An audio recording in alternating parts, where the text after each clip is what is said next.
Jadi teman-teman, setiap hari Gus Faris itu menyakiti hati Nabi Muhammad SAW.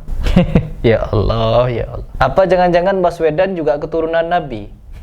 Nggak ngikuti, Jangan-jangan.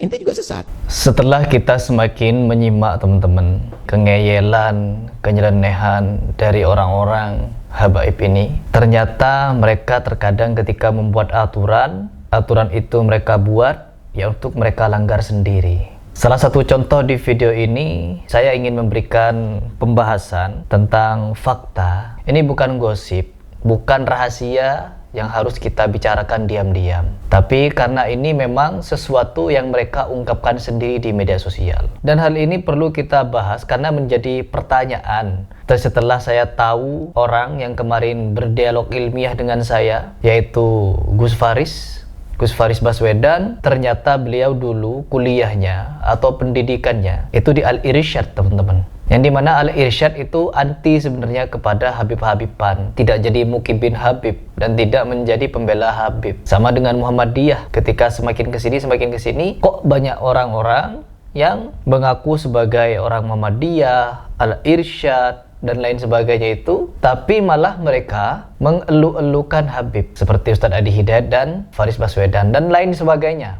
Ustadz Abdul Somad dengan NU jelas. Jadi ya seperti itulah. Kalau Faris Baswedan, kemarin ada yang share kepada saya bahwa beliau ini ternyata teman-teman istrinya seorang anak Habib. Dia ngikuti Al-Quran tapi nggak. Jadi saya setelah mendapatkan berita ini, dan ini bukan berita yang diam-diam kita harus bicarakan, tidak. Karena memang Gus Faris sendiri yang mempublik siapa istrinya. Dan yang ternyata bermarga Al-Habsyi. Apakah tidak tahu bahwa dari kalangan habaib mayoritas mengharamkan pernikahan antara anak Habib dengan yang bukan anak Habib? Contohnya di beberapa video yang ingin kita bahas ini. Bahkan Ketua Rabithah Alawiyah pun sampai sangat-sangat norak. Saya mendengarnya norak teman-teman ketika menjelaskan pernikahan antara anak Habib dengan yang bukan anak Habib. Coba kita dengar.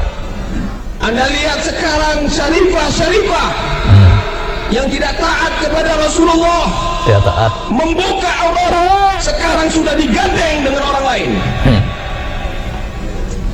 Tubuhnya yang dari daging Rasulullah, dari Fatimah Zahra, sekarang sudah dinikmati orang lain. Ini Habib Taufik As-Segaf yang menjabat sebagai Ketua Rabithah Alawiyah. Nggak ngikuti. Dia menyayangkan, menyedihkan, mendramatisasi pernikahan antara anaknya Habib dengan orang yang di luar Habib. Dinikmati katanya teman-teman. Ya Allah, bukankah saling menikmati? Ya, baik si laki-laki ataupun si perempuan kan saling menikmati itu. Konyol lah kalau berbicara beginian nih. Ini Ustadz Abdul Somad juga. Pak Ustadz, saya mau nanya, apa benar seorang syarifah tak boleh menikah dengan selain syarifah? Kalau laki-laki sayyid, kalau perempuan syarifah, keturunan Nabi Muhammad sallallahu alaihi wasallam. Keturunan teman-teman, keturunan Nabi. Nama kitabnya ditulis oleh Imam Asy-Syaukani. Mesti ada kufu selevel. Jadi kalau syarifah menikah dengan syarif atau dengan sayyid. Itu dalam kitab. Jadi saya berpegang pada itu. Oh, jadi menurut Ustadz Abdul Somad, pernikahan antara syarifah harus dengan syarif. Kalau tidak, mungkin tidak sah. Nabi Shallallahu Alaihi Wasallam beliau bersabda, Fatimah adalah bagian dari darah dagingku. Oke. Maka barang siapa yang membahagiakan Fatimah, membahagiakan. Barang siapa yang menyakiti Fatimah, berarti menyakitiku. Ulama berkata, yang dimaksud Fatimah darah dagingku bukan cuma sekedar Fatimah dan anak cucunya. Sampai kelak nanti hari kiamat. Maka diketahui bahwa sesungguhnya daripada akhlak buruk seseorang adalah membeli budak seorang syarifah atau menikahi seorang syarifah, yakni cucu daripada Sayyidatuna Fatimah Zahra yang wanita. Berarti teman-teman, Gus Faris itu tidak punya akhlak yang bagus. Dia ngikuti Al-Quran tapi karena menikahi anak Habib. nggak ngikuti. Nah, mungkin Gus Faris tidak mengakui kalau Syarifah itu cucu Nabi. Habaib, ente juga sesat. Jadi dia menikahi saja begitu. Mungkin ya. Karena kan kalau dia mau ittiba, mengikuti ulama-ulama dari kalangan Habib, harusnya dia tidak menikahi Syarifah. Karena apa? Ada hukumnya. Tidak berakhlak katanya, teman-teman. Lanjut lagi. Jangan sampai kau menikahi seorang Syarifah. Atau bahkan kau melihat bodinya, bentuk badannya, yang dia telah memakai baju yang tertutup. Karena ketahuilah, pandanganmu kepadanya dengan pandangan syahwat akan menyakiti hati baginda Muhammad. Jadi teman-teman, setiap hari Gus Faris itu menyakiti hati Nabi Muhammad SAW. Ya Allah, ya Allah. Apa jangan-jangan Baswedan juga keturunan Nabi?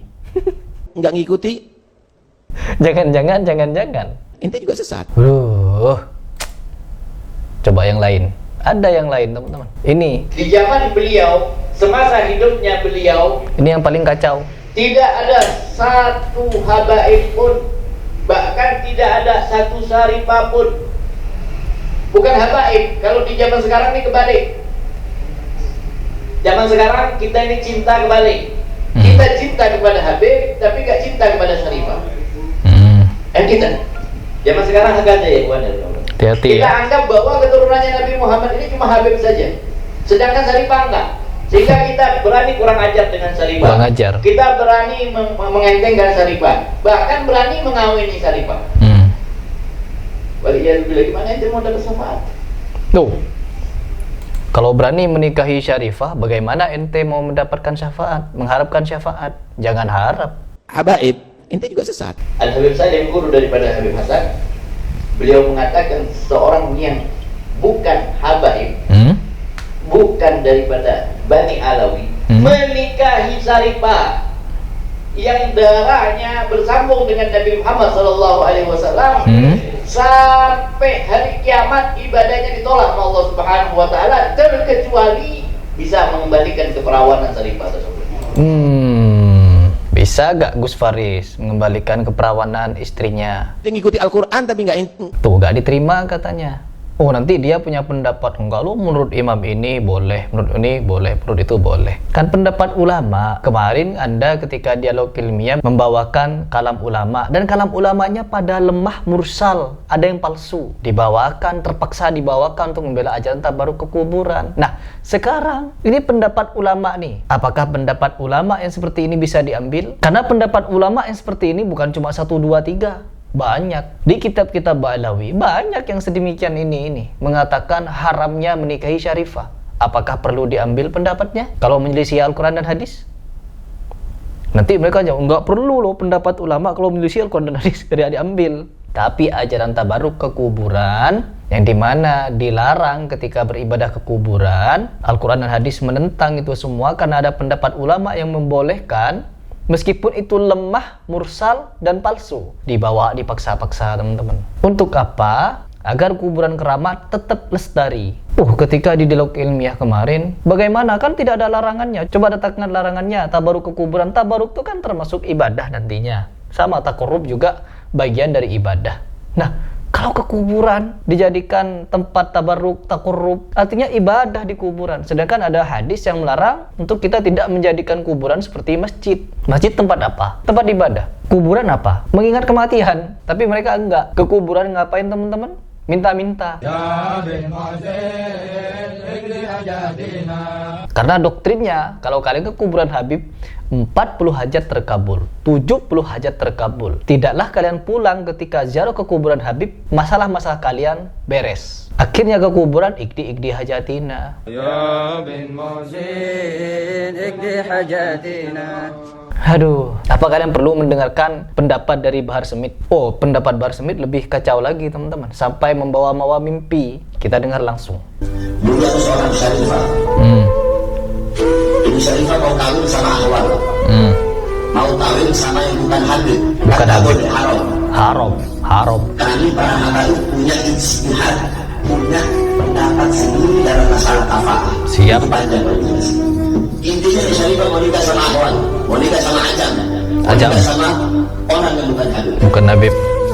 Malamnya dia mimpi. Malam. Sayyidah Fatimah. Sayyidah Fatimah ambil pisau, disobek dia punya tangan. Keluar darah. Dalam mimpinya. Ini darah. Ada suara. Ada suaranya, Ada darah. suaranya. Subhanallah.